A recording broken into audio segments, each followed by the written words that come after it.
Hallelujah, good morning, happy new year.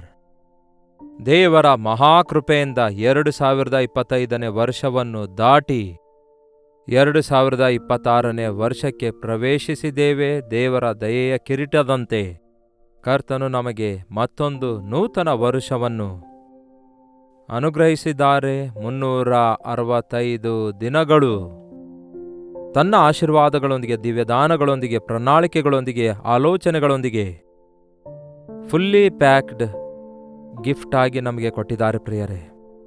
ನಾವು ಹೇಗೆ ಅವುಗಳನ್ನು ಉಪಯೋಗಿಸಿಕೊಳ್ತೇವೋ, ಹೇಗೆ ಅವುಗಳನ್ನು ನಂಬುತ್ತೇವೋ, ಹೇಗೆ ಆತನ ಚಿತ್ತವನ್ನು ಅರಿತುಕೊಳ್ಳುತ್ತೇವೋ, ಹಾಗೂ ಆಯಾ ದಿನಕ್ಕೆ ತಕ್ಕಂತೆ ಆತನ ಕಡೆಗೆ ದೃಷ್ಟಿಸಿ ಆತನು ಅನುಗ್ರಹಿಸುವ ಆಶೀರ್ವಾದಗಳನ್ನು ಹೇಗೆ ಹೊಂದಿಕೊಳ್ತೇವೆ ಎನ್ನುವುದು ನಮ್ಮ ಮೇಲೆಯೇ ಆಧಾರವಾಗಿದೆ. ನಮ್ಮ ಹೃದಯದಲ್ಲಿ ದೇವರನ್ನು ಸ್ತುತಿಸುತ್ತಾ ಅನುದಿನವೂ ಆತನ ಪಾದ ಸನ್ನಿಧಿಯಲ್ಲಿ ಕಾದಿರುವುದನ್ನು ಕಲಿತುಕೊಳ್ಳೋಣ. ಚಿಕ್ಕ ಪ್ರಾರ್ಥನೆಯೊಂದಿಗೆ ಈ ನೂತನ ವರ್ಷದ ವಾಗ್ದಾನವನ್ನು ನಾವು ಧ್ಯಾನ ಮಾಡೋಣ ಬನ್ನಿ. ಪರಿಶುದ್ಧ ದೇವರೇ, ನಿಮಗೆ ವಂದನೆಗಳು. ಪ್ರತಿಯೊಂದನ್ನು ಹೊಸದಾಗಿ ಮಾಡುವ ದೇವರಾಗಿದ್ದೀರಿ, ನೂತನ ಮಾಡುವ ದೇವರಾಗಿದ್ದೀರಿ. ನೀವು ನೂತನ ಬಲ ಕೊಡುವ ಆತನು, ನೂತನ ಶಕ್ತಿ ಕೊಡುವ ಆತನಾಗಿದ್ದೀರಿ, ನೂತನ ದಿವ್ಯದಾನ ಕೊಡುವವರಾಗಿದ್ದೀರಿ. ನೂತನವಾದ ಹಾಡು ನಮ್ಮ ಬಾಯಲ್ಲಿ ಬಂದು ನಾವು ನಿನ್ನನ್ನು ಸ್ತುತಿಸಬೇಕೆಂದು ಆಶಿಸುವ ಆತನಾಗಿದ್ದೀರಿ. ಸ್ತುತಿ ಕೃತಜ್ಞತೆಯೊಂದಿಗೆ ಈ ಹೊಸ ವರ್ಷದೊಳಗೆ ಪ್ರವೇಶಿಸಿ ನಿಮ್ಮನ್ನೇ ಸ್ತುತಿಸುತ್ತಾ ಜೀವಿತ ಕಾಲವೆಲ್ಲ ನಿಮಗೆ ಸಾಕ್ಷಿಗಳಾಗಿರಲು ನಮ್ಮೆಲ್ಲರಿಗೆ ಸಹಾಯ ಮಾಡಿರಿ ಎಂದು ಕ್ರಿಸ್ತನ ನಾಮದಲ್ಲಿ ಬೇಡುತ್ತೇನೆ ತಂದೆಯೇ, ಆಮೇನ್. ದೇವರಿಗೆ ಸ್ತೋತ್ರ. ಎಷ್ಟು ಜನರಿಗೆ ಹ್ಯಾಪಿ ನ್ಯೂ ಇಯರ್ ಹೇಳಿದ್ದೀರಿ ಪ್ರಿಯರೇ? ಹ್ಯಾಪಿ ನ್ಯೂ ಇಯರ್ ಎಂಬುದಾಗಿ ಹೇಳುವುದಕ್ಕಿಂತ ಮುಂಚೆ ದೇವರ ಕೃಪೆಯನ್ನು ಜ್ಞಾಪಕ ಮಾಡಿಕೊಳ್ಳಿರಿ. ದೇವರ ಕೃಪೆಯನ್ನು, ಪ್ರೀತಿಯನ್ನು ಜ್ಞಾಪಕ ಮಾಡಿಕೊಂಡು ಇತರರಿಗೂ ಕೂಡ ಸಾರಿ ಹೇಳುವುದನ್ನು ಮರೆಯಬೇಡಿ. ಯೆಶಾಯನ ಪುಸ್ತಕ 43ನೇ ಅಧ್ಯಾಯ 19ನೇ ವಚನ ಓದುತ್ತಿದ್ದೇನೆ, ಕೇಳ್ರಿ. ಯೆಶಾಯನ ಪುಸ್ತಕ 43:19. ಇಗೋ, ಹೊಸ ಕಾರ್ಯವನ್ನು ಮಾಡುವೆನು, ಈಗ ತಲೆದೂರುತ್ತಲಿದೆ, ನಿಮಗೆ ಕಾಣುವುದಿಲ್ಲವೋ? ನಾನು ಒಂದು ಹೊಸ ಕಾರ್ಯವನ್ನು ಮಾಡುತ್ತಾ ಇದ್ದೇನೆ. ನೂತನ ವರ್ಷದಲ್ಲಿ ನೂತನ ಕಾರ್ಯಗಳನ್ನು ಮಾಡಬೇಕೆಂದು ದೇವರು ಆಶಿಸುತ್ತಿದ್ದಾರೆ ಪ್ರಿಯರೇ. ಕ್ರಿಸ್ತನಲ್ಲಿ ನಾವು ಮುಂದಕ್ಕೆ ಸಾಗುತ್ತಿರುವಾಗ ನೂತನತನ ಧರಿಸಿಕೊಳ್ಳಬೇಕು. ನೂತನತನ ಅಂದರೆ ಹೊಸತನ. ಅದು ನಮಗೆಷ್ಟೋ ಇಷ್ಟ ಅಲ್ಲವೋ? ಹಳೆಯದು ನಮ್ಮಲ್ಲಿ ಯಾರಿಗೂ ಇಷ್ಟ ಇಲ್ಲದೇ ಇರುತ್ತದಲ್ಲವೋ? ಪ್ರತಿಯೊಂದನ್ನು ನಾವು ಹಳೇ ಸಂಗತಿಗಳನ್ನು, ಹಳೆಯ ಕಾರ್ಯಗಳನ್ನು, ಹಳೆಯ ಪದ್ಧತಿಗಳನ್ನು ಅದೇ ಸ್ಥಿತಿ, ಅದೇ ಸ್ಥಾನದಲ್ಲಿ ಇರುವುದಕ್ಕಾಗಿ ಯಾರಾದರೂ ಇಷ್ಟಪಡ್ತಾರೋ? ಹೊಸದು ಬೇಕು, ಹೊಸತನ ಬೇಕು. ಹೊಸದು ಯಾವಾಗಲೂ ದೊಡ್ಡದಾಗಿರುತ್ತೆ. ಇರುವ ಮನೆಯಿಂದ ಹೊಸ ಮನೆಗೆ ನೀವು ಮಾರ್ಪಡುವುದಾದರೆ ಅದು ಬೆಸ್ಟ್ ಮನೆಯಾಗಿರುತ್ತೆ ಅಲ್ಲವೇ? ಹಳೆ ಕಾರ್ಯಗಳಿಗಿಂತಲೂ ಹೊಸ ಕಾರ್ಯಗಳನ್ನು ಮಾಡುವುದಾದರೆ ಅವು ಉತ್ತಮವಾಗಿರುತ್ತವಲ್ಲವೇ? ಈ ವಸ್ತು ವಾಹನ ಬೇಕಾದರೆ ನೀವು ಕೊಂಡುಕೊಳ್ಬಹುದಾದರೆ ನೂತನ ಬಲ, ನೂತನ ಶಕ್ತಿ, ನೂತನ ಆರೋಗ್ಯ, ನೂತನ ಯೌವನವನ್ನು ಕೊಡಬಲ್ಲ ಆತನು ಕರ್ತನೇ ಆಗಿದ್ದಾರೆ. ನೂತನ ಸಂತೋಷವನ್ನುಂಟು ಮಾಡುವ ಆತನೇ ಕರ್ತನಾಗಿದ್ದಾನೆ. ಈಗೋ, ನಾನು ಒಂದು ನೂತನ ಕಾರ್ಯ ಮಾಡುತ್ತೇನೆ, ಒಂದು ಹೊಸ ಕಾರ್ಯ ಮಾಡುತ್ತೇನೆ ನಿಮ್ಮ ಜೀವಿತದಲ್ಲಿ. ಮುಂದೆ ಇದ್ದದ್ದಕ್ಕಿಂತಲೂ ಹೆಚ್ಚಾಗಿ, ಇದಕ್ಕಿಂತಲೂ ಮುಂಚೆ ನೀವು ಯಾವತ್ತೂ ಕೂಡ ಅನುಭವಿಸಲಾರದೇ ಇರುವಂತಹ, ನೀವು ಊಹಿಸಲಾರದನ್ನು, ನಿಮಗಿಲ್ಲದೇ ಇರುವುದನ್ನು ಈ ವರ್ಷದಲ್ಲಿ ನಾನು ಕೊಡ್ತೇನೆಂದಿದ್ದಾರೆ ದೇವರು. ನೀವು ಅರಿಯದೇ ಇರುವ ಮಾರ್ಗದಲ್ಲಿ ನಾನು ನಿಮ್ಮನ್ನು ನಡೆಸುತ್ತೇನೆ. ಅದು ಉನ್ನತವಾದ ಮಾರ್ಗ. ಈಗೋ, ನಾನು ಒಂದು ನೂತನ ಕಾರ್ಯ ಮಾಡುತ್ತಿದ್ದೇನೆ. ಇನ್ನು ಇದ್ರ ಬಗ್ಗೆ ನೀವು ಕೂತ್ಕೊಂಡು ಆಲೋಚಿಸಬೇಡಿರಿ. ಬೇಕಾದರೆ 18ನೇ ವಚನವನ್ನು ನೋಡಿರಿ. ಹಳೇ ಸಂಗತಿಗಳನ್ನು ಜ್ಞಾಪಕಕ್ಕೆ ತಂದುಕೊಳ್ಳಬೇಡಿರಿ, ಪುರಾತನ ಕಾರ್ಯಗಳನ್ನು ಮರೆತು ಬಿಡಿರಿ, ಯೋಚಿಸಬೇಡಿ. ಕಳೆದು ಹೋದ ವರ್ಷದಲ್ಲಿ ನೀವು ಅನುಭವಿಸಿರುವ ಬಾಧೆಗಳು, ವೇದನೆಗಳು, ನಿಮಗೆದುರಾದ ದಿಗುಲು, ನಿಮಗುಂಟಾದ ದರಿದ್ರತನ, ನೀವು ಅನುಭವಿಸಿರುವ ನಿಂದೆಗಳು, ಅಪನಿಂದನೆಗಳು, ಅವುಗಳನ್ನೇ ಜ್ಞಾಪಕ ಮಾಡಿಕೊಳ್ತಾ ಕೆಲವರು ಕುಗ್ಗಿ ಹೋಗ್ತಾ ಇರ್ತಾರಲ್ಲವೇ? ನಿನ್ನೆ ಕುರಿತಾಗಿ ಆಲೋಚಿಸುವುದರಿಂದ ಯಾವ ಪ್ರಯೋಜನವಿಲ್ಲ. ನಿನ್ನೆ ಕುರಿತಾಗಿ ನೀವು ಚಿಂತಿಸುವುದರಿಂದ ಮತ್ತಷ್ಟು ಹೆಚ್ಚಾಗಿ ಕುಗ್ಗಿ ಹೋಗುತ್ತೀರೇ ಹೊರತು ಅದರಿಂದ ಪ್ರಯೋಜನವೇ ಇರಲ್ಲ. ಹಿಂದಿನ ಸಂಗತಿಗಳನ್ನು ಮರೆತು ಮುಂದಿನವುಗಳಿಗಾಗಿ ಓಡುವವರಾಗಿರಿ ಅಂದಿದ್ದಾನೆ ಪೌಲನು. ಮುಂಚೆ ಕಾರ್ಯಗಳೆಲ್ಲ ಮರ್ತೋಗಿ ಆಗಿದ್ದೇನೋ ಆಗೋಯ್ತು. ಪಾಪದಲ್ಲಿ ಬಿದ್ದು ಪಾಪ ಮಾಡಿದಿರಿ, ಆದರೆ ಯೇಸು ಕ್ಷಮಿಸಿದಾರಲ್ಲವೋ? ಆತನು ಕ್ಷಮಿಸಿ ಮರ್ತೋಗಿದ್ದಾನೆ, ಆದರೆ ನೀವ್ಯಾಕೆ ಮತ್ತೆ ಜ್ಞಾಪಕ ಮಾಡಿಕೊಳ್ತಿದ್ದೀರಿ? ಹೌದು, ಈ ದಿನ ದುಷ್ಟ ಸೈತಾನನು ನಮ್ಮ ಗತ ಜ್ಞಾಪಕಕ್ಕೆ ತಂದು ನಮ್ಮನ್ನು ಹಿಂದಕ್ಕೆ ಸೆಳೆಯುವ ಪ್ರಯತ್ನ ಮಾಡ್ತಾನೆ. ಅದಕ್ಕೆ ಯೇಸುವಿನ ಕಡೆಗೆ ನೋಡಿರಿ, ಸೈತಾನನನ್ನು ಎದುರಿಸಿರಿ. ಈಗೋ ನಾನು ಒಂದು ನೂತನ ಕಾರ್ಯ ಮಾಡುತ್ತಿದ್ದೇನೆ, ನೀವು ಅದರ ಬಗ್ಗೆ ಆಲೋಚಿಸಿರಿ. ಅದೇನೆಂದರೆ, ನಾನು ನಿಮಗೆ ಅರಣ್ಯದಲ್ಲಿ ಮಾರ್ಗವನ್ನು ಏರ್ಪಡಿಸುವೆನು. ಆ ಅರಣ್ಯದಲ್ಲಿ ದಾರಿಗಳನ್ನು ನಿಮಗಾಗಿ ಉಂಟು ಮಾಡುತ್ತೇನೆ. ಅರಣ್ಯ ಅಂದರೆ ನೀವು ನೋಡಿದ್ದೀರಾ? ಎಂದಾದ್ರೂ ಹೋಗಿದ್ದೀರಾ? ಮನೆಯಿಂದ ಹೊರಗೆ ಬರ್ತಾ ಇಲ್ಲ ಮನುಷ್ಯರು. ಊರು ಬಿಟ್ಟು ಊರಿಗೆ ಹೋಗದೇ ಇರುವವರು ಈ ದಿನ ಬಹಳಷ್ಟು ಜನ ಇದ್ದಾರೆ. ಆ ಅರಣ್ಯ ಹೇಗಿರುತ್ತೆ ಅಂದ್ಕೊಂಡಿದ್ದೀರಿ? ಅದು ಒಂಥರ ಭಯಂಕರವಾಗಿ ಕ್ರೂರವಾದ ಪ್ರಾಣಿಯಂತಿರುತ್ತೆ. ಅದರಲ್ಲಿ ಯಾವ ದಾರಿ ಕಾಣಿಸುವುದಿಲ್ಲ, ರೋಡ್ಗಳಿರುವುದಿಲ್ಲ, ಬೀದಿ ದೀಪಗಳಿರುವುದಿಲ್ಲ, ಹೆದ್ದಾರಿಗಳಿರುವುದಿಲ್ಲ. ಭಯಾಂದೋಲನೆಯಿಂದ ಕೂಡಿದ್ದಾಗಿರುತ್ತೆ. ಯಾವ ಕಡೆ ಹೋಗಬೇಕೆಂದು ದಾರಿ ತೋಚಲಾರದ ಪರಿಸ್ಥಿತಿ ಎದುರಾಗುತ್ತೆ. ಯಾವುದೇ ಸೈನ್ ಬೋರ್ಡ್ಸ್ ಇರಲ್ಲ ಅಲ್ಲಿ. ಡೊಂಕಾಗಿ ಬೆಳೆದಿರುವಂತಹ ಮರಗಿಡಗಳಿರ್ತವೆ, ಮುಳ್ಳು ಗಿಡಗಳು, ಪೊದೆಗಳು, ಗೊಂದಲಮಯವಾಗಿರುತ್ತೆ. ನನಗೆ ಗೊತ್ತು ಪ್ರಿಯರೇ, ನಾನು ನೀಲ್ಗಿರಿಸ್ ಬೆಟ್ಟದಲ್ಲಿ, ಫುಟೀನ್ಸ್ ಆಫ್ ದ ನೀಲ್ಗಿರಿಸ್ನಲ್ಲಿ, ಆ ಫಾರೆಸ್ಟ್ನಲ್ಲಿ ಇರುವಂತಹ ಟ್ರೈಬ್ಸ್ ಜನರ ಮಧ್ಯದಲ್ಲಿ ಸೇವೆ ಮಾಡಿದ್ದೇನೆ. ಒಂದು 40 ಹ್ಯಾಮ್ಲೆಟ್ಸ್ಗಳನ್ನು 2 ಇಯರ್ಸ್ ಅವರ ಮಧ್ಯದಲ್ಲಿದ್ದುಕೊಂಡು ಸೇವೆ ಮಾಡತಕ್ಕಂತಹ ದೊಡ್ಡ ದೊಡ್ಡ ಅವಕಾಶ ದೇವರು ಕೊಟ್ಟಿದ್ದಾರೆ. ಆ ಹ್ಯಾಮ್ಲೆಟಿಗೆ, ಆ ಒಂದು ಚಿಕ್ಕ ಹಳ್ಳಿಯೂರಿಗೆ, ಆ ಗ್ರಾಮಕ್ಕೆ ನಾವು ಸೇರಬೇಕಾದರೆ 7-8 ಕಿಲೋಮೀಟರ್ ಅಷ್ಟು ದೂರ ನಡೆಯಬೇಕು. ಕೆಲವು ಸ್ಥಳಗಳಲ್ಲಿ ಕಾಲ್ನಡಿಗೆಯ ಗುರುತಿರುತ್ತೆ, ಆ ಟ್ರೈಬಲ್ಸ್ ನಡೆದಿರೋದು. ಕೆಲವೊಂದು ಕಡೆ ಅದು ಕೂಡ ಇರಲ್ಲ. ಅರಣ್ಯದಲ್ಲಿ ದಾರಿ ತಪ್ಪುವುದಾದರೆ ಎಲ್ಲಿದ್ದೇವೆಂದು ಗೊತ್ತಾಗಲ್ಲ, ಎಲ್ಲಿಗೆ ಹೋಗಬೇಕೆಂದು ಗೊತ್ತಿರಲ್ಲ. ಈ ದಿನ ಅನೇಕ ಜನರ ಜೀವಿತ ಹಾಗೆಯೇ ಇವೆ. ಏನೋ ಒಂಥರ ಅರಣ್ಯದಲ್ಲಿ ಸಿಕ್ಕಾಕೊಂಡಿದ್ದಾರೆ. ಸಾಲ ಎಂಬ ಅರಣ್ಯ, ರೋಗವೆಂಬ ಅರಣ್ಯ, ಕುಟುಂಬ ಸಮಸ್ಯೆಗಳು, ಗೊಂದಲಗಳ ಮಧ್ಯದಲ್ಲಿ ಎಲ್ಲಿ ಹೋಗಬೇಕೆಂದು ಗೊತ್ತಾಗ್ತಾ ಇಲ್ಲ, ಏನು ಮಾಡಬೇಕೆಂದು ಗೊತ್ತಾಗದೆ ಗಾಢಾಂಧಕಾರದಲ್ಲಿ ಸಿಕ್ಕಾಕೊಂಡಿದ್ದಾರೆ. ಕ್ರೂರ ಮೃಗಗಳ ಭಯದೊಂದಿಗೆ, ಶತ್ರು ಭಯದೊಂದಿಗೆ, ಭೀತಿಯೊಂದಿಗೆ. ಅಯ್ಯಯ್ಯಯ್ಯೋ, ಎಷ್ಟೋ ಜನ ಈ ದಿನ ತಮ್ಮ ಜೀವಿತವನ್ನು ಅಯೋಮಯದ ಪರಿಸ್ಥಿತಿಗೆ ತಳ್ಳಿ ಹಾಕಿಕೊಳ್ತಿದ್ದಾರೆ. ಅಂಥವರೊಂದಿಗೆ ಕರ್ತನು ಹೇಳ್ತಿದ್ದಾರೆ, ನಿಮ್ಮ ಜೀವಿತದಲ್ಲಿ ಏನು ಮಾಡಬೇಕೆಂದು ಗೊತ್ತಾಗ್ತಿಲ್ಲವೋ, ಯಾವ ಕಡೆ ಹೋಗಬೇಕೆಂದು ಗೊತ್ತಾಗ್ತಿಲ್ಲವೋ, ಹಿಂದಕ್ಕೋ ಮುಂದಕ್ಕೋ ಯಾವ ಕಡೆ ಎಂದು ಗೊತ್ತಿಲ್ಲವೋ, ಎಲ್ಲಿದೆ ನನ್ನ ದಾರಿ, ಎಲ್ಲಿದೆ ನನ್ನ ಶ್ರೇಷ್ಠವಾದದ್ದು ಎಂಬುದಾಗಿ ಅರಿಯದ ನಿಮ್ಮ ಸ್ಥಿತಿಯಲ್ಲಿ, ಗೊಂದಲಮಯವಾಗಿರುವ ನಿಮ್ಮ ಸ್ಥಿತಿಯಲ್ಲಿ, ಗಲಿಬಿಲಿಯಾಗಿರುವ ನಿಮ್ಮ ಪರಿಸ್ಥಿತಿಯಲ್ಲಿ, ಅಯೋಮಯದ ನಿಮ್ಮ ಪರಿಸ್ಥಿತಿಯಲ್ಲಿ ದೇವರು ಹೇಳ್ತಿದ್ದಾರೆ, ದಾರಿ ತೆರೆದು ನಿಮಗೆ ದಾರಿ ತೋರಿಸುತ್ತೇನೆಂದು. ನಿಮಗೆ ದಾರಿ ತೋರಿಸ್ತೇನೆ, ನೀವು ಹೊರಬರುವ ದಾರಿಯನ್ನು ತೋರಿಸ್ತೇನೆ, ನಿಮಗೆ ಹೆದ್ದಾರಿಯನ್ನು ತೋರಿಸ್ತೇನೆ, ನಿಮಗೆ ನನ್ನ ದಾರಿ ತೋರಿಸುತ್ತೇನೆ, ನಿಮ್ಮನ್ನು ನನ್ನ ಕಡೆಗೆ ನಡೆಸಿಕೊಳ್ಳುತ್ತೇನೆ. ನಾನು ನಿಮ್ಮನ್ನು ವಿಶಾಲವಾದ ಮಾರ್ಗದಲ್ಲಿ ನಡೆಸುತ್ತೇನೆ. ಇಕ್ಕಟ್ಟಿನ ಮಾರ್ಗದಲ್ಲಿ, ಇಕ್ಕಟ್ಟಾದ ಮಾರ್ಗದಲ್ಲಿ ನಡೆಯುವರು ಕಡಿಮೆ ಜನ, ಅಗಲವಾದ ಮಾರ್ಗದಲ್ಲಿ ನಡೆಯುವರು ಅನೇಕ ಜನ ಎಂದು ಮತ್ತಾಯದಲ್ಲಿ ಹೇಳಲಾಗಿದೆ. ಆದರೆ ಇಲ್ಲಿ ನಿಮ್ಮ ಇಕ್ಕಟ್ಟನ್ನು ಅಗಲಗೊಳಿಸುತ್ತೇನೆ ಅನ್ನುತ್ತಾರೆ ದೇವರು.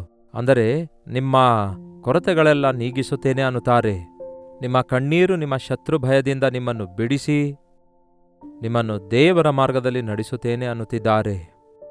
ನಾನು ಅರಣ್ಯದಲ್ಲಿ ದಾರಿಯನ್ನು ಉಂಟು ಮಾಡುತ್ತೇನೆ, ಅಡವಿಯಲ್ಲಿ ನದಿಗಳನ್ನು ಪ್ರವಹರಿಸುತ್ತೇನೆ. ನನ್ನ ಬದುಕು ಮರಳು ಕಾಡಾಯಿತು, ಒಣಗಿ ಹೋಗಿದ್ದೇನೆ, ಚಿಗುರು ಇಲ್ಲ, ನನ್ನ ಗರ್ಭ ಬತ್ತಿ ಹೋಗಿದೆ, ನನಗೆ ಮಕ್ಕಳೇ ಇಲ್ಲ, ನನ್ನ ಎಲುಬುಗಳು ಬತ್ತಿ ಹೋಗಿವೆ, ಕ್ಯಾನ್ಸರ್ನಿಂದ ಬಳಲುತ್ತಿದ್ದೇನೆ, ಬೋನ್ ಮ್ಯಾರೋಸ್ನಿಂದ ಬಾಧೆ ಪಡ್ತಿದ್ದೇನೆ, ನನ್ನ ಬದುಕು ಮರಳು ಕಾಡಾಗಿದೆ, ನನ್ನ ಗಂಡ ನನ್ನನ್ನು ಬಿಟ್ಟು ಹೋಗಿದ್ದಾನೆ, ಮಕ್ಕಳು ತಳ್ಳಿ ಹಾಕಿದ್ದಾರೆ, ಕುಟುಂಬ ಒಡೆದು ಹೋಗಿದೆ, ನನ್ನ ಕುಟುಂಬ ಒಡೆದು ಹೋಗಿದೆ. ನಾನು ಅನಾವಶ್ಯಕವಾದವುಗಳಲ್ಲಿ ಬಂಡವಾಳ ಹಾಕಿ ದಿವಾಳಿಯಾಗ್ಬಿಟ್ಟಿದ್ದೇನೆ, ಸಾಲಕ್ಕೊಳಗಾಗಿದ್ದೇನೆ, ಲಕ್ಷಾಂತರ ರೂಪಾಯಿ ಸಾಲಕ್ಕೊಳಗಾಗಿದ್ದೇನೆ ಎಂದು ಎಷ್ಟೋ ಜನ ಹೇಳ್ತಾರೆ. ಇನ್ನು ನಾನು ಸಾಯುವುದೇ ಒಳ್ಳೆಯದೆಂದು ಅನೇಕ ಜನರು. ನನಗೆ ತೃಪ್ತಿ ಇಲ್ಲ, ನನಗೆ ಸಮಾಧಾನವಿಲ್ಲ, ನನಗೆ ಆರೋಗ್ಯವಿಲ್ಲ, ನನ್ನ ಬದುಕು ಮರಳು ಕಾಡಾಗಿದೆ, ಒಣಗಿದ ಸ್ಥಿತಿಯಾಗಿದೆ, ಫಲವೇ ಇಲ್ಲ, ಪ್ರಯೋಜನವೇ ಇಲ್ಲ ಎಂಬ ಪರಿಸ್ಥಿತಿಯಲ್ಲಿ ಬಹುಶಃ ಕಳೆದ ವರ್ಷದಲ್ಲಿ ನಿಮ್ಮಲ್ಲಿ ಕೆಲವರು ಇದ್ದಿರ್ತೀರೇನೋ. ಆದರೆ ಈ ನೂತನ ವರ್ಷದಲ್ಲಿ ದೇವರು ನಿಮ್ಗೆ ಕೊಡುವ ವಾಗ್ದಾನ, ನಿಮ್ಮ ಬದುಕಿನಲ್ಲಿರುವ ಮರಳು ಕಾಡಿನಲ್ಲಿ ನಾನು ನಿಮಗೆ ನದಿಗಳು ಹರಿಯುವಂತೆ ಮಾಡುತ್ತೇನೆ, ನದಿಗಳು ಪ್ರವಹರಿಸುವಂತೆ ಮಾಡ್ತೇನೆ. ಏನೋ ಗುಟುಕು ನೀರು ಕೊಡ್ತೇನೆ ಅನ್ನುತ್ತಾ ಇಲ್ಲ, ನಿಮಗೆ ಸಮೃದ್ಧಿ ಕೊಡ್ತೇನೆ ಅನ್ನುತ್ತಿದ್ದಾರೆ. ನದಿ ಹರಿಯುತ್ತಲೇ ಇರುತ್ತೆ ಪ್ರಿಯರೇ. ನದಿಯಲ್ಲಿರುವ ನೀರು ಬಹಳ ಶ್ರೇಷ್ಠವಾಗಿರುತ್ತವೆ, ಫಿಲ್ಟರ್ ಆಗುತ್ತಲೇ ಇರುತ್ತವೆ. ಅವು ಕುಡಿಯಲು ಉಪಯೋಗವಾಗಿರುತ್ತವೆ. ಅವು ನಮ್ಮ ಸುತ್ತಲೂ ಹಸಿರುತನ ಕೊಡುವುದಕ್ಕಾಗಿ, ಒಳ್ಳೆ ಗಾಳಿ ಕೊಡುವುದಕ್ಕಾಗಿ, ನಮ್ಮನ್ನು ಸಂತೈಸುವುದಕ್ಕಾಗಿ ದೇವರು ತನ್ನ ಆಶೀರ್ವಾದಗಳ ಮಳೆ ಸುರಿಯ ಮಾಡುತ್ತೇನೆ ಅನ್ನುತ್ತಿದ್ದಾರೆ. ಈ ನೂತನ ವರುಷದಲ್ಲಿ ನಿಮ್ಮ ಅರಣ್ಯ ಜೀವಿತದಿಂದ ನಿಮಗೆ ಬಿಡುಗಡೆ, ನಿಮ್ಮ ಬಂದಿಯಾಳುತನದಿಂದ ನಿಮಗೆ ಬಿಡುಗಡೆ, ನಿಮ್ಮ ಇಕ್ಕಟ್ಟು ಬಿಕ್ಕಟ್ಟಿನಿಂದ ಹೊರಬರುವಂತಹ ದಾರಿಯನ್ನು ದೇವರು ನಿಮಗೆ ತೋರಿಸುತ್ತೇನೆ ಅನ್ನುತ್ತಿದ್ದಾರೆ. ಒಣಗಿ ಹೋಗಿರುವ ನಿಮ್ಮ ಬದುಕಿನಲ್ಲಿ, ಮರಳುಕಾಡಾಗಿರುವ ನಿಮ್ಮ ಬದುಕಿನಲ್ಲಿ, ನಿರುತ್ಸಾಹ ನಿರಾಶೆಯಿಂದ ತುಂಬಿಕೊಂಡಿರುವ ನಿಮ್ಮ ಬದುಕಿನಲ್ಲಿ ನಾನು ಆಶೀರ್ವಾದದ ಮಳೆಯನ್ನು ಸುರಿಯ ಮಾಡುತ್ತೇನೆ ಅನ್ನುತ್ತಾರೆ. ನಾನು ನದಿಗಳನ್ನು ಹರಿಸುತ್ತೇನೆ ಅನ್ನುತ್ತಿದ್ದಾರೆ. Hallelujah. Hope for the best. ದೇವರಿಂದ ದೊಡ್ಡ ದೊಡ್ಡ ಕಾರ್ಯಗಳಿಗಾಗಿ ಆಶಿಸೋಣ. ಅದೇ ದುಃಖ, ಅದೇ ವೇದನೆ, ಅದೇ ಸಮಸ್ಯೆ, ಅದೇ ಚಿಕ್ಕುಗಳಲ್ಲಿ ಇನ್ನೊಂದು ನಿಮಿಷ ಕೂಡ ಇರಬಾರದು. ಇಗೋ, ನಾನು ಒಂದು ಹೊಸ ಕಾರ್ಯವನ್ನು ಮಾಡುತ್ತಿದ್ದೇನೆ, ಈಗಲೇ ಅದು ತಲೆದೂರುತ್ತಲಿದೆ. ಈಗಲೇ, from this moment I will tell you dear people. ಈ ಕ್ಷಣದಲ್ಲೇ ಈ ಮಾತುಗಳನ್ನು ನೀವು ಕೇಳುವಾಗಲೇ, ನಂಬಿಕೆಯಿಂದ ಇದನ್ನು ನೀವು ಅಂಗೀಕರಿಸುವಾಗಲೇ, ಆತನ ಚಿತ್ತಕ್ಕೆ ನಿಮ್ಮ ಜೀವಿತ ಒಪ್ಪಿಸಿಕೊಳ್ಳೋದಾದರೆ, ಆತನ ಕಡೆಗೆ ದೃಷ್ಟಿಸಿ ನೀವು ನಂಬಿಕೆ ಇಡುವುದಾದರೆ, ಈಗಲೇ as you pray the work of the Holy Spirit starts in your heart. ನಿಮ್ಮ ಹೃದಯದೊಳಗೆ ಪರಿಶುದ್ಧಾತ್ಮನ ಕಾರ್ಯಗಳು ಪ್ರಾರಂಭವಾಗ್ತವೆ. ನಿಮ್ಮ ಕುಟುಂಬ ಕಟ್ಟಲ್ಪಡುತ್ತದೆ, ನಿಮ್ಮ ಜೀವಿತ ಸ್ಥಿರಗೊಳ್ಳುತ್ತದೆ, ನಿಮ್ಮ ಶಾಪಗಳು ಅಳಿಸಿ ಹಾಕಲ್ಪಡ್ತವೆ. ನಿಸ್ಸಹಾಯಕ್ಕೂ ನಿರಾಶೆಗೂ ಒಳಗಾಗಿರುವ ನಿಮ್ಮ ಬದುಕಿನಲ್ಲಿ ಅದ್ಭುತ ಕಾರ್ಯಗಳನ್ನು ಮಾಡುವುದಕ್ಕಾಗಿ ಕರ್ತನು ಆಶಿಸುತ್ತಿದ್ದಾರೆ. ಈಗೋ, ಇಂತಹ ನೂತನತನವಾಗಲಿ, ಇಂತಹ ಆಶೀರ್ವಾದ ಯಾವತ್ತೂ ಕಾಣಲಿಲ್ಲ, ಹಿಂದೆಂದಿಗೂ ಊಹಿಸಲಿಲ್ಲ. ಈ 2026ರಲ್ಲಿ ಪ್ರತಿದಿನ ನೀವು ಆಶೀರ್ವದಿಸಲ್ಪಡಬೇಕೆಂದು, ಪ್ರತಿದಿನವೂ ಆಶೀರ್ವದಿಸಲ್ಪಡಬೇಕೆಂದು, ಅನುದಿನವೂ ಆತನ ವಾತ್ಸಲ್ಯದಿಂದ ತುಂಬಿದವರಾಗಿ, ಆತನ ದೃಷ್ಟಿ ನಿಮ್ಮ ಮೇಲೆ ಇದ್ದು ಆತನು ನಿಮಗೆ ಆಲೋಚನೆ ಹೇಳಿ, ನೀವು ಎಡಕ್ಕೂ ಬಲಕ್ಕೂ ತಿರುಗದೆ ಇದೇ ದಾರಿ, ಇದರಲ್ಲಿ ನಡೆಯಿರಿ ಎಂಬುದಾಗಿ, ನಿಮ್ಮನ್ನು ದೇವರು ನಡೆಸುತ್ತೇನೆ ಎಂಬುದಾಗಿ ಆತನು ಕೊಡುವ ವಾಗ್ದಾನವಾಗಿದೆ. ನಿಮ್ಮ ಮೇಲೆಯೇ ನನ್ನ ಕಣ್ಣುದೃಷ್ಟಿ ಇದೆ, ಇದೇ ದಾರಿಯಾಗಿದೆ, ಇದರೊಳಗೆ ನಡೆಯಿರಿ. ದೇವರ ಸ್ವರ ಕೇಳಿರಿ, ಆಯಾ ದಿನಕ್ಕೆ ತಕ್ಕ ಹಾಗೆ ಆತನ ಮಾರ್ಗಗಳಲ್ಲಿ ನಡೆಯಿರಿ, ಯಾವ ಕೇಡು ನಿಮಗೆ ಬರಲ್ಲ. ಆತನು ತೋರಿಸಿದ ಮಾರ್ಗದಲ್ಲಿ ನಡೆಯಿರಿ, ನೀವು ಗಮ್ಯಕ್ಕೆ ಸೇರುತ್ತೀರಿ. ಆತನ ಮಾರ್ಗ ಆಶೀರ್ವಾದಕರವಾದ ಮಾರ್ಗ, ಸಂತೋಷಕರವಾದ ಮಾರ್ಗ, ಉತ್ಸಾಹದಿಂದ ಕೂಡಿದ ಮಾರ್ಗ, ಶ್ರೇಷ್ಠವಾದ ಮಾರ್ಗ, ಪರಿಶುದ್ಧವಾದ ಮಾರ್ಗವಾಗಿದೆ. ಸ್ತುತಿ ಕೃತಜ್ಞತೆಗಳನ್ನು ಸಲ್ಲಿಸುತ್ತಾ ನಿತ್ಯ ಆನಂದದಿಂದ ನಡೆಯುವ ಮಾರ್ಗ ಅದಾಗಿದೆ. ಯೆಶಾಯ, ಗತಕಾಲಗಳಲ್ಲಿ ನಾನು ಅನುಭವಿಸಿರುವ ದುಃಖ, ವೇದನೆ, ಇಗೋ ಈ ದಿನದಿಂದ ನಿಮ್ಮ ದುಃಖದ ದಿನಗಳು ಸಮಾಪ್ತವಾದವು, ಇಂದಿನಿಂದ ನಿಮ್ಮನ್ನು ಆಶೀರ್ವದಿಸ್ತೇನೆ ಎಂದು ಹೇಳಿದ ದೇವರು ಒಂದು ನೂತನ ಕಾರ್ಯ ಮಾಡ್ತಿದ್ದೇನೆ ಅನ್ನುತ್ತಾರೆ. ಈಗಲೇ ಅದು ನಿಮ್ಮೊಳಗೆ ಪ್ರಾರಂಭವಾಗಲಿಕ್ಕಿದೆ. ಆಲೋಚಿಸಿರಿ, ನಂಬಿರಿ, ವಿಶ್ವಾಸ ಇಡೀರಿ. ನಿಮ್ಮ ಬದುಕು ಅರಣ್ಯದೊಳಗಿಂದ ಹಚ್ಚ ಹಸುರಾದ ಹಾಲು ಜೇನು ಹರಿಯುವ ದೇಶಕ್ಕೆ ನಡೆಸುತ್ತೇನೆ ಎಂದು ಆ ದಿನ ಇಸ್ರಾಯೇಲರಿಗೆ ಹೇಳಿದಂತೆ, ಸಮೃದ್ಧಿಕರವಾದ, ಸಂತೋಷಕರವಾದ ದೈವ ದರ್ಶನದಿಂದ ಕೂಡಿದ, ದೇವರ ಸನ್ನಿಧಿಯಿಂದ ಕೂಡಿರುವ ಪ್ರತಿ ಆಶೀರ್ವಾದ ದೇವರು ನಿಮಗೆ ಕೊಡಬೇಕೆಂದು ಬಯಸ್ತಿದ್ದಾರೆ. ಒಣಗಿ ಹೋದ ನಿಮ್ಮ ಬದುಕನ್ನು ಚಿಗುರಿಸಲು ಬಯಸ್ತಿದ್ದಾರೆ. ಕಳೆದುಕೊಂಡ ಆಶೀರ್ವಾದಗಳಲ್ಲಿ ತಿರುಗಿ 2 ಪಟ್ಟು ಕೊಡಬೇಕೆಂದು, 30ರಷ್ಟು, 60ರಷ್ಟು, 100ರಷ್ಟು ಫಲಿಸುವಂತೆ ಮಾಡಲು ನೀವು ಅಭಿವೃದ್ಧಿಯಾಗಬೇಕೆಂದು ದೇವರು ನಿಮ್ಮನ್ನು ಆಶೀರ್ವದಿಸ್ತಿದ್ದಾರೆ. ಅದೇ ರೀತಿಯಾಗಿ ದೇವರು ನಿಮ್ಮೆಲ್ಲರಿಗೂ ಸಹಾಯ ಮಾಡಲಿ. ಪ್ರಾರ್ಥನೆ. ಪರಿಶುದ್ಧ ದೇವರೇ, ಪ್ರೀತಿಯುಳ್ಳ ತಂದೆಯೇ, ಹೌದೇಸಯ್ಯ, ನಮ್ಮ ಜೀವಿತದಲ್ಲಿ ನಾವು ಗಮ್ಯ ಇಲ್ಲದವರಾಗಿದ್ದೆವು. ಮೇಲಿಂದ ಮೇಲೆ ನಾವು ಒಣಗಿ ಹೋಗ್ತಿದ್ದೇವೆ, ಮೇಲಿಂದ ಮೇಲೆ ನಾವು ನಿಂತು ಹೋಗ್ತಿದ್ದೇವೆ, ಮೇಲಿಂದ ಮೇಲೆ ನಾವು ಚದರಿ ಹೋಗುತ್ತಾ ಇದ್ದೇವೆ. ಗತವನ್ನು ನೆನೆಸಿಕೊಂಡು ಕುಗ್ಗಿ ಹೋಗುವವರಾಗಿರದಂತೆ, ನಿಮ್ಮನ್ನೇ ದೃಷ್ಟಿಸಿ ಮುಂದೆ ಸಾಗುವವರಾಗಿರುವಂತೆ, ಈ ನೂತನ ವರ್ಷದಲ್ಲಿ ಸೈತಾನನು ನಮ್ಮ ತಂಟೆಗೆ ಬರದಂತೆ ನಿಮ್ಮ ದೂತರನ್ನು ನಮ್ಮ ಸುತ್ತಲೂ ಇಟ್ಟು ನಿಮ್ಮ ರೆಕ್ಕೆ ಅಡಿಯಲ್ಲಿ ನಮ್ಮನ್ನು ಕಾಯ್ದು ಕಾಪಾಡಿರಿ ಎಂದು ಬೇಡಿಕೊಳ್ತೇವೆ. ಎಲ್ಲ ರೋಗದಿಂದಲೂ, ಕೇಡಿನಿಂದಲೂ, ಎಲ್ಲ ಪಾಪದಿಂದಲೂ, ಶೋಧನೆಯಿಂದಲೂ, ಸೈತಾನನ ಒಳಸಂಚುಗಳಿಂದಲೂ, ಅವನ ಕುಯುಕ್ತಿಗಳಿಂದಲೂ, ಅವನ ಯೋಚನೆಗಳಿಂದಲೂ ನಿಮ್ಮ ಮಕ್ಕಳಾದ ನಮ್ಮನ್ನು ಕಾಪಾಡಿರಿ. ನೀವೇ ನಮ್ಮ ಕುರುಬನಾಗಿದ್ದು ನೀವೇ ನಮ್ಮ ಜೊತೆಯಾಗಿರಿ.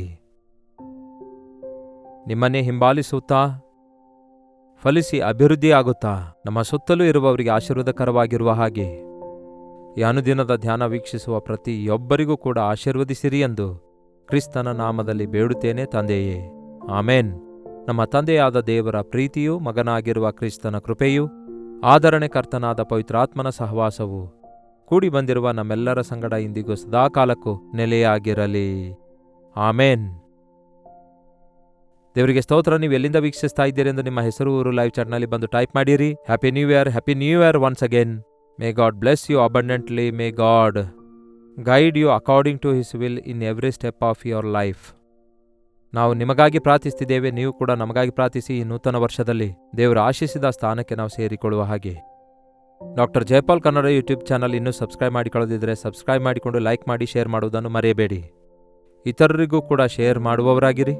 ಅನೇಕರು ಈ ಅನುದಿನದ ಧ್ಯಾನವನ್ನು ವೀಕ್ಷಿಸಿ ಪ್ರತಿದಿನ ದೇವರು ಕೊಡುವ ಸಂದೇಶಗಳಿಂದ ಬಲಗೊಂಡವರಾಗಿ ಮೇಲಿಂದ ಮೇಲೆ ಕರ್ತನಿಗೆ ಕೃತಜ್ಞತಾಸ್ತುತಿಯನ್ನು ತಿಳಿಯಪಡಿಸುತ್ತಿದ್ದಾರೆ. ಈ ಅನುದಿನದ ಧ್ಯಾನ ಎಂಬ ಕಾರ್ಯಕ್ರಮ ಕನ್ನಡದಲ್ಲಿ ಅಷ್ಟೆಲ್ಲ ಬೇರೆ ಬೇರೆ ಭಾಷೆಯಲ್ಲಿ ಪ್ರಸಾರವಾಗ್ತಿದೆ.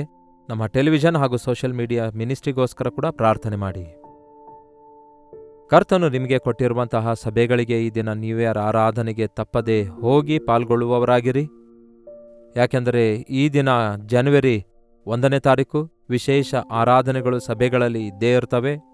ನಿಮ್ಮ ಚರ್ಚ್ಗಳಿಗೆ ಹೋಗಿ ಬಂದ ನಂತರ ಈ ಲೈವ್ ಕಾರ್ಯಕ್ರಮ ಕೂಡ ನಿಮಗೆ ಸಮಯ ಸಿಕ್ಕಂತೆ ವೀಕ್ಷಿಸಿರಿ. ಈ ಕಾರ್ಯಕ್ರಮದಿಂದ ನೀವು ದೈವಾಶೀರ್ವಾದ ಹೊಂದುತ್ತೀರೆಂದು ನಂಬುತ್ತೇನೆ. ಕರ್ತನ ಚಿತ್ತವಿರುವುದಾದರೆ ಮತ್ತೆ ನಾಳೆ ಇದೇ ಅನುದಿನದ ಧ್ಯಾನ ಎಂಬ ಕಾರ್ಯಕ್ರಮದಲ್ಲಿ ಭೇಟಿಯಾಗೋಣ. ಅಲ್ಲಿಯವರೆಗೂ ದೇವರ ಮಹಾಕೃಪೆ ನಿಮ್ಮೆಲ್ಲರೊಂದಿಗಿರಲಿ.